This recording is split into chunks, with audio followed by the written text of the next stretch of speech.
मैं ये चीज़ मानता हूँ कि एक सिंगिंग शो की खूबसूरती उसके सिंगिंग में होती है। पहले के सिंगिंग शो में सिंगिंग से रिलेटेड बहुत सारी इन्फॉर्मेशन हुआ करती थी, सिंगिंग के बारे में हुआ करती थी और भी बहुत सारी चीज़ें हमें सिंगिंग से रिलेटेड ही देखने को मिलती थी। और जो सिंगर कैपेबल है, जो विनर बनना चाहिए, वास्तव में वही सिंगर विनर भी बनता था। लेकिन इंडियन आइडल को ये लगता है कि आज भी इस शो को बच्चे ही देखते हैं। मैं आपको ये भी बता दूं कि जो मेरी वीडियोज़ हैं इंडियन आइडल से रिलेटेड, उस पर 30+ वाले एज के लोग भी देखते हैं। जिन लोगों की एज 30 से ऊपर हो जाती है उनको प्यार मोहब्बत से इतना मतलब नहीं रहता, क्योंकि वो ऑलरेडी शादीशुदा होते हैं। उनके बारे में तो कुछ ऐसा दिखाओ ताकि उनको लगे कि हाँ ये सिंगिंग शो है। चिराग और काव्या भी सोच रहे होंगे कि हम सिंगिंग शो में अपना करियर बनाने आए, लेकिन टीआरपी के लिए हमें क्या क्या करना पड़ रहा है। और इससे भी ज़्यादा बुरा मुझे उन कंटेस्टेंट का लगता है जो इस शो के अंदर पार्टिसिपेट किए हुए हैं। वो भी सोच रहे होंगे कि यार जब शो में यही दिखाना था तो हमें पहले ही बता देते, हम भी किसी ना किसी को पकड़ लेते और अपनी कपल जर्नी स्टार्ट कर देते। अब शो के हिसाब से ही चलना है तो ऋषि सिंह कहाँ पीछे रहने वाले हैं। उन्होंने भी अपना इक्का फेंक दिया है, क्योंकि भाई ऋषि सिंह भी समझ गए अगर इस शो में टिका रहना है तो सिंगिंग से काम नहीं चलने वाला। कुछ तो लव एंगल लाना पड़ेगा, क्यों ना विदिता चक्रवर्ती से ही बात की जाए, और उसके बाद हमें ये देखने को मिलता है Unbelievably romantic and beautiful। विदिता का शायद कोई इंस्पिरेशन नहीं हो सकता है, बट कोई है जो विदिता को अपना इंस्पिरेशन मानता है और उसका फोटो भी लेके घूमता है। ऋषि तो है ही नहीं, 100% ऋषि तो हो ही नहीं सकता। क्यों? छानबीन कर लिए जाए।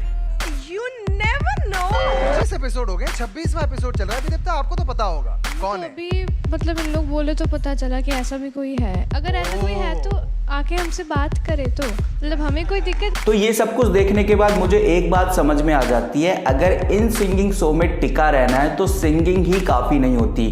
कुछ तो एक्स्ट्रा आपको करना ही पड़ेगा टीआरपी के लिए। कुछ तो ऐसा करना पड़ेगा जिससे कि शो वाले सिर्फ आपको ही दिखाएं, किसी और को नहीं। हमको ये लगता है जो कंटेस्टेंट्स होते हैं इंडियन आइडल में, वोटिंग की वजह से बाहर होते हैं। जिसके वोट कम वो बाहर हो जाता है। लेकिन मैं ये सोचता हूँ कि थोड़ा अगर दिमाग लगाया जाए तो वोटिंग की तो ट्रांसपेरेंसी नहीं है। हमको पता ही नहीं है कि कौन कितना किसको वोट कर रहा है, जनता कितनी वोट करती है इंडियन आइडल में पता ही नहीं है, किस कंटेस्टेंट को कितनी वोट जाती है ये भी नहीं पता।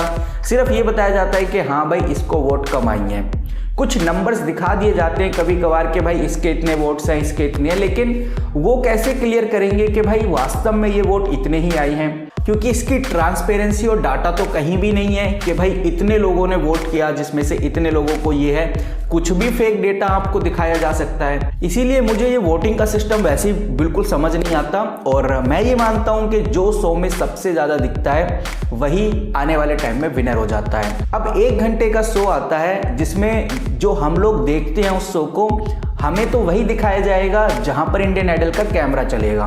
यानी कि जिस कंटेस्टेंट को ज़्यादा फोकस किया जाएगा, जिसको ज़्यादा दिखाया जाएगा 1 घंटे के अंदर, उसी को जनता जानेगी और इसी वजह से उसी के ही वोट ज़्यादा आते हैं। आज के टाइम पे चिराग कोतवाल, काव्या लामे और ऋषि सिंह और वही कुछ और कंटेस्टेंट्स हैं, उन पे ज़्यादा फोकस किया जाता है, बजाय जिनको बाहर करना है अभी शो में उसके फोकस को कम कर दिया जाता है। फोकस यानी कि जो 1 घंटे का एपिसोड है उसमें उसको कम दिखाया जाता है, जिसकी वजह से जनता धीरे धीरे उसको भूल भी जाती है और फिर उसकी वोटिंग भी कम हो जाती है, ऐसा माना जाता है। लेकिन जब शो चाहता है कि भाई इस बंदे को बाहर करना, उसको दिखाना 1 हफ्ते से ही कम कर देता है, और इसी से ही एक समझदार इंसान आइडिया लगा लेता है कि भाई अब ये शो से बाहर होने वाला है। तो मोरल ऑफ द वीडियो तो हम यही कह सकते हैं कि अगर आप किसी सिंगिंग शो में जाना चाहते हैं तो आपको सिंगिंग ही जरूरी नहीं है, आपको अपना थोड़ा दिमाग, थोड़ी चालाकी, थोड़ा ये देखना है कि भाई चल क्या रहा है, बिक कौन रहा है शो के अंदर, उसी की तरह आपको परफॉर्म और रिएक्ट करने होंगे।